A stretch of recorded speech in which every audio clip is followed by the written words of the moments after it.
जी, नमस्कार दोस्तों, मैं रविंदर सिंह RWR क्लासेस में आपका स्वागत करता हूं। आज हम जो आपको बताने वाले हैं कि आजकल बहुत ज़्यादा चर्चा में विषय बना हुआ है नॉर्मलाइजेशन। लोग बताते हैं नॉर्मलाइजेशन में क्या हो जाता है, फेल वाले बच्चे पास हो जाते हैं और पास वाले फेल हो जाते हैं। तो नॉर्मलाइजेशन क्या होता है और ये कैसे-कैसे होता है, इसके बारे में एक-एक चर्चा करूँगा।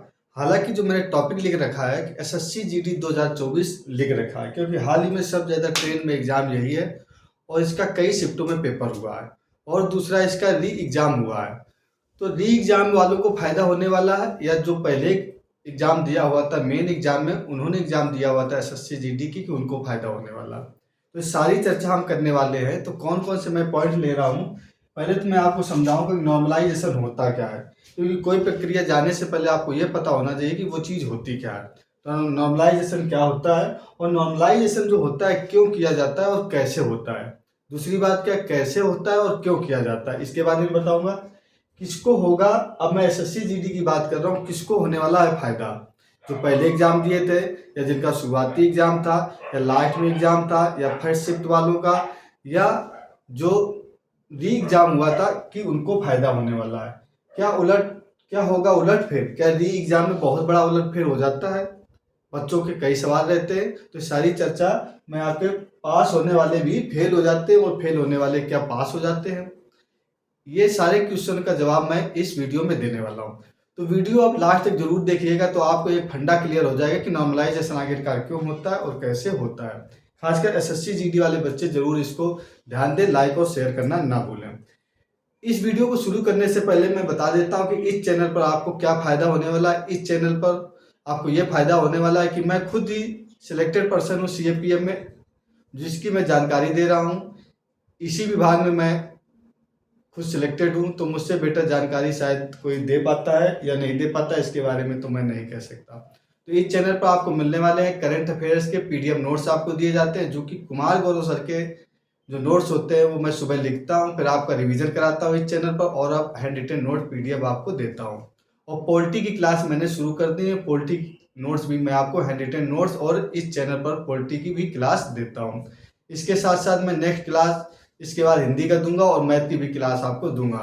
जो बच्चे एसएससी जीडी अगस्त वाली तैयारी करना चाहते हैं वो इसको सब्सक्राइब जरूर कर लें, और जो अन्य किसी भी की तैयारी करना चाहते हैं तो करंट अफेयर जीएस जी के मैथ सारी क्लास आती है, तो इससे आप फ्री ऑफ कॉस्ट तैयारी कर सकते हो। मैं सिलेक्टेड पर्सन हूँ तो आपको सिलेक्शन की और बेहतर तैयारी करा सकता हूँ कि सिलेक्शन कैसे लिया जाता है। तो पीडीएफ नोट्स आपको कहाँ मिलेंगे?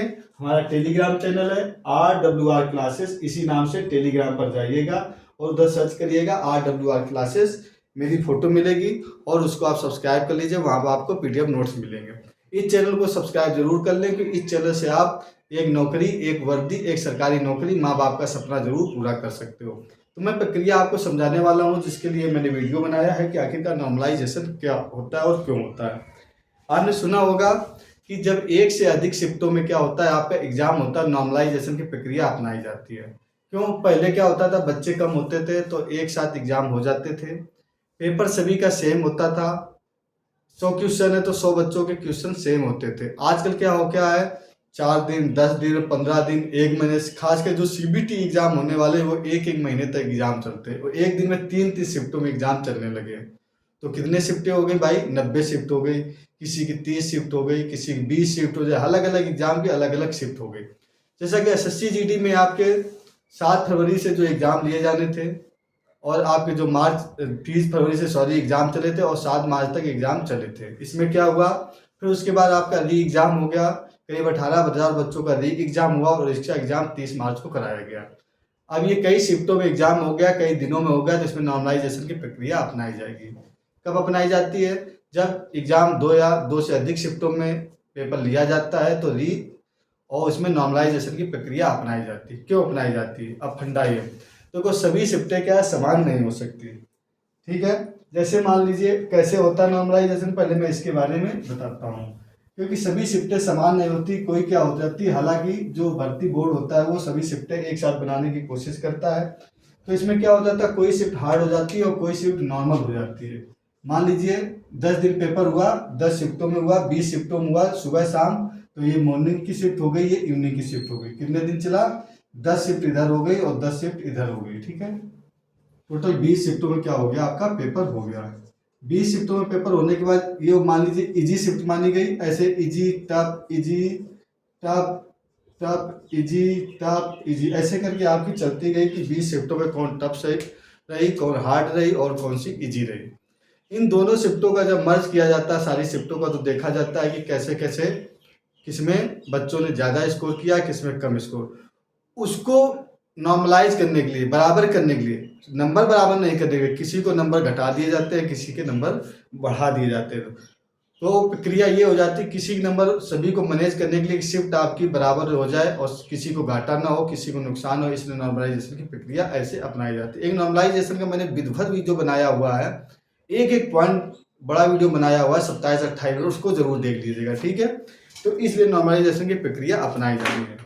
अब मैं एसएससी जीडी की बात कर रहा हूँ तो वीडियो लंबा ना हो, इसलिए मैं आपको जल्दी जल्दी आपको करूँगा। किसको फायदा होने वाला है, सबसे बड़ी बात है कि एसएससी जीडी का जो नॉर्मलाइजेशन है उसमें किसको फायदा होने वाला है। देखो मेरे अनुसार देखा जाए, जहाँ तक बच्चों का मैंने कई बच्चों से बात किया उसमें देखा हुआ है, जो मॉर्निंग की शिफ्ट रही हुई है, ज़्यादातर मॉर्निंग की शिफ्टों में क्या हुआ है, फायदा होने वाला है कि उनकी शिफ्ट क्या है, थोड़ी आसान रही है, पर उनके नंबर कम होंगे। पर हार्ड शिफ्ट मान लीजिए आपके 10 प्रश्न नहीं कर पाए और आप 10 एक्स्ट्रा कर दो, कम होने वालों के नंबर कम होते हैं, बढ़ने वालों के ज़्यादा बढ़ जाते हैं। ऐसे करके प्रक्रिया अपनाई जाती है। जो मॉर्निंग की शिफ्ट रही है इसमें आपको क्या है, फायदा होने वाला है। इसमें आपकी शिफ्ट इजी बताई जा रही है, तो मॉर्निंग के शिफ्ट में वालों के नंबर क्या अच्छे आए, तो इसलिए आपको फायदा किसमें होने वाला है, क्योंकि आपके माइनस कम होंगे, ठीक है, इतने ज़्यादा नंबर नहीं करते हैं, ठीक है। तो आपको फायदा होने वाला है। मॉर्निंग वाले चिंता न करें, हालांकि इवनिंग वाले दोनों को बराबर किया जाए, कोई चिंता करने की बात है नहीं। क्या इसमें बहुत ज़्यादा उलटफेर होने वाला है कि नॉर्मलाइजेशन की प्रक्रिया में ये तो देखा हुआ है। जैसे यूपीएसआई का जो एग्ज़ाम हुआ था, मैंने कई बच्चों का, मेरे साथ वालों का हुआ था और मेरे साथ वालों ने भी दिया था। तो बच्चे जिसके 130 नॉर्मल जो रॉ मार्क थे, फाइनल उसका सिलेक्शन नहीं हुआ। नॉर्मलाइजेशन के बाद रिजल्ट आया तो उसका 130 क्वेश्चन जिसके थे उसका भी सिलेक्शन नहीं हुआ था। वो कैसे नहीं हुआ था, वो घट के 116 नंबर पर आ गया था, 116 क्वेश्चन पर आ गया था। तो उसका क्या हुआ, वो नॉर्मलाइजेशन के चक्कर में बाहर हो गया था, जबकि वो टॉपर में गिनती में था। तो उसकी शिफ्ट क्या थी, इजी थी, और उसको घटा दिया गया नंबर, तो वो फेल हो गया, उसका सिलेक्शन ही नहीं हुआ। फिर उसने यूपी जो आपकी पटवारी का रिजल्ट निकला, इसमें सिलेक्शन उसने लिया हुआ। तो आप ये मान लीजिए नॉर्मलाइजेशन पे आप ये नहीं कह सकते जब तक आपका फाइनल रिजल्ट नहीं आ सकता नॉर्मलाइजेशन का कि मेरे नंबर बढ़ रहे हैं। जैसे मान लो किसी के 130 है, तो जरूरी नहीं कि आपके 130 नंबर बैठे, वो 120 भी हो सकते हैं, 140 भी हो सकते हैं। आप 120-30 नंबर ला के फेल भी हो सकते हो, 130 नंबर ला के आप पास भी हो सकते हो। तो नॉर्मलाइजेशन एक ऐसी प्रक्रिया है, कंक्लूजन आप देखा जाए कि ये ज़्यादा खुश होने की भी जरूरत नहीं। जब तक नॉर्मलाइजेशन का रिजल्ट नहीं आ जाता है तब तक आप ज़्यादा खुश मत होइए, क्योंकि फेल वाले पास होंगे, इसमें पास वाले भी फेल हो सकते हैं। हालांकि ज़्यादा फर्क नहीं पड़ता, यदि 1-2 नंबर के भी कम ज़्यादा हो गए, 2 नंबर पे आप देख लीजिएगा 48-50 लाख स्टूडेंट है, इसमें कितना बड़ा फर्क होने वाला। वैकेंसी आपकी सिर्फ 26,000 है। यदि पॉइंट का भी नंबर हो गया इधर का उधर, तो 26,000 एक ही पॉइंट पे, एक ही नंबर की मेरिट पे सारे बच्चे सिलेक्ट हो जाएंगे, क्योंकि बच्चे बहुत ज़्यादा है, ठीक है।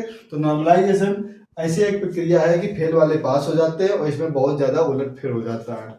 उलटफेर हो रहा ऐसे हो जाता है कि फेल वाले पास की तरफ पहुंच जाते हैं और पास वाले फेल की तरफ पहुंच जाते हैं। तो घबराने की कोई ज़्यादा बात नहीं है। आपके आंसर की आ गई है, आंसर की के हिसाब से आप रनिंग शुरू कर दीजिएगा। नॉर्मलाइजेशन की मैंने प्रक्रिया आपको समझाने की कोशिश की, नॉर्मलाइजेशन क्यों होता है और कैसे होता है, ठीक है। आपको विधिवत देखना है तो मैंने वीडियो डाल रखा है, उसको आप विधिवत देखने के लिए, ये वीडियो सिर्फ एसएससी जीडी के लिए मैंने बनाया। नॉर्मलाइजेशन का एक अलग से बनाया हुआ वीडियो कि उसमें आपको पूरा समझाया गया है कि नॉर्मलाइजेशन कैसे कैसे एक एक पॉइंट समझाया हुआ है। वो 27-28 मिनट का वीडियो है और उसको जरूर देख लीजिएगा, ठीक है। तो नॉर्मलाइजेशन एक प्रक्रिया होती है। एसएससी जीडी में थोड़ा उलटफेर होने वाला है, क्योंकि नई आखिर कई शिफ्टों में पेपर हुआ है। वीडियो अच्छा लगा हो तो लाइक और शेयर करना ना भूलें। Okay, thank you for watching.